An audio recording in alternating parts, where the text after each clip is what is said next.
ಬೆಂಗಳೂರಿನ ರಾಜಾಜಿನಗರದಲ್ಲಿ ಹೋಳಿ ಹಬ್ಬದ ಪ್ರಯುಕ್ತ ಬಾಗಲಕೋಟೆಯ ಪ್ರಸಿದ್ಧ ಹಲಗೆ ಮೇಳ ಆಯೋಜನೆ ಮಾಡಲಾಗಿತ್ತು. ಬಾಗಲಕೋಟೆಯ 500 ವರ್ಷಗಳ ಹಳೆಯ ಸಂಪ್ರದಾಯವನ್ನು ನಗರಕ್ಕೆ ತರುವ ಐತಿಹಾಸಿಕ ಸಾಂಸ್ಕೃತಿಕ ಕಾರ್ಯಕ್ರಮ ಇದಾಗಿತ್ತು. 4 ದಿನಗಳ ಕಾಲ ಆಚರಿಸಲಾಗುವ ಬಾಗಲಕೋಟೆಯ ಹಲಗೆ ಮೇಳ ಕಾರ್ಯಕ್ರಮ ಕೋಲ್ಕತ್ತಾದ ನಂತರ ಭಾರತದಲ್ಲಿ 2ನೇ ಅತಿ ದೊಡ್ಡ ಹಬ್ಬವಾಗಿದೆ. ಶಿವರಾತ್ರಿಯಿಂದ ಹೋಳಿ ಹುಣ್ಣಿಮೆಯ ನಂತರ 3 ದಿನಗಳವರೆಗೆ ಆಡಲಾಗುವ ಈ ಲಯಬದ್ಧ ಜಾನಪದ ಪ್ರದರ್ಶನವು ಇತಿಹಾಸದಲ್ಲಿ ಆಳವಾಗಿ ಬೇರೂರಿದೆ. ತಲೆಮಾರುಗಳಾದ್ಯಂತ ನಡೆಯುವ ಆಚರಣೆಯಲ್ಲಿ ಮಕ್ಕಳು, ಯುವಕರು ಹಾಗೆ ಹಿರಿಯರು ರೋಮಾಂಚಕ ಸಂಗೀತ ಮತ್ತು ನೃತ್ಯ ಪ್ರದರ್ಶನವನ್ನು ಮಾಡಿದ್ದಾರೆ. ಬೆಂಗಳೂರಿನಲ್ಲಿ ವಾಸಿಸುವ 15,000ಕ್ಕೂ ಹೆಚ್ಚು ಬಾಗಲಕೋಟೆಯ ವಲಸಿಗರೊಂದಿಗೆ ರಾಜಾಜಿನಗರ ಕ್ರೀಡಾ ಮತ್ತು ಸಾಂಸ್ಕೃತಿಕ ಸಂಘದ ಸಹಯೋಗದಲ್ಲಿ ಈ ಉತ್ಸವ ನಡೆದಿದ್ದು, ಈ ಕಾರ್ಯಕ್ರಮಕ್ಕೆ ಎಲ್ಲೆಡೆ ಮೆಚ್ಚುಗೆ ವ್ಯಕ್ತವಾಯಿತು.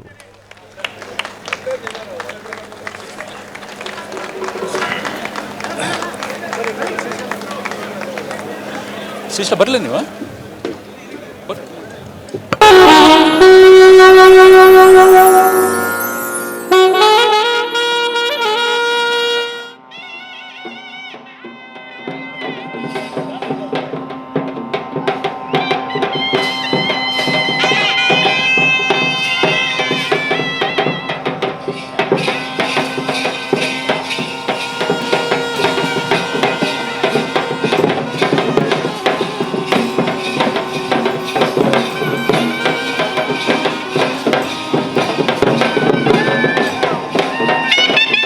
ಉತ್ತರ ಕರ್ನಾಟಕದ ಗಂಡು ಮೆಟ್ಟಿನ ನಾಡು ಬಾಗಲಕೋಟೆ ಹೋಳಿ ಹುಣ್ಣಿಮೆ ಐತಿಹಾಸಿಕ ಪ್ರಸಿದ್ಧ ಇದು ಸೌಹಾರ್ದಯುತ ಪಾರಂಪರಿಕ ಹಾಗೂ ಜನಪದ ಕಲೆ ಎತ್ತಿ ಹಿಡಿಯುವ ದೊಡ್ಡ ಕಲೆ.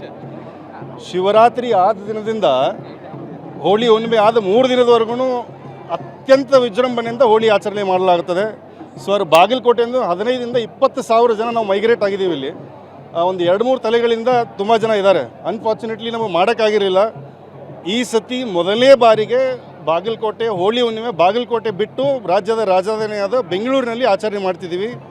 ಸಾವಿರಾರು ಜನ ಸೇರಿದ್ದಾರೆ. 2 ತಂಡಗಳು ಬಾಗಲಕೋಟೆಯಿಂದ ಬಂದಿದೆ.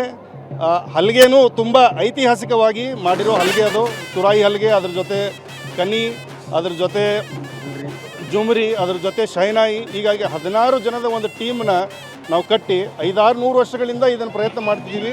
ನಮ್ಮ ಬಾಗಲಕೋಟೆಯಲ್ಲಿ ಈ ಒಂದು ವಿಜೃಂಭಣೆಯಿಂದ ಕಾರ್ಯಕ್ರಮದಿಂದ ಬಂದಿರೋ ಬಾಗಲಕೋಟೆ ಜನತೆಗೆ ತುಂಬಿರೋದೇ ಧನ್ಯವಾದಗಳು. Thank you so much. ಉತ್ತರ ಕರ್ನಾಟಕದ ಗಂಡು ಮೆಟ್ಟಿನ ನಾಡು ಬಾಗಲಕೋಟೆ ಹೋಳಿ ಹುಣ್ಣಿಮೆ ಐತಿಹಾಸಿಕ ಪ್ರಸಿದ್ಧ ಇದು ಸೌಹಾರ್ದಯುತ ಪಾರಂಪರಿಕ ಹಾಗೂ ಜನಪದ ಕಲೆ ಎತ್ತಿ ಹಿಡಿಯುವ ದೊಡ್ಡ ಕಲೆ. ಶಿವರಾತ್ರಿ ಆದ ದಿನದಿಂದ ಹೋಳಿ ಹುಣ್ಣಿಮೆ ಆದ 3 ದಿನ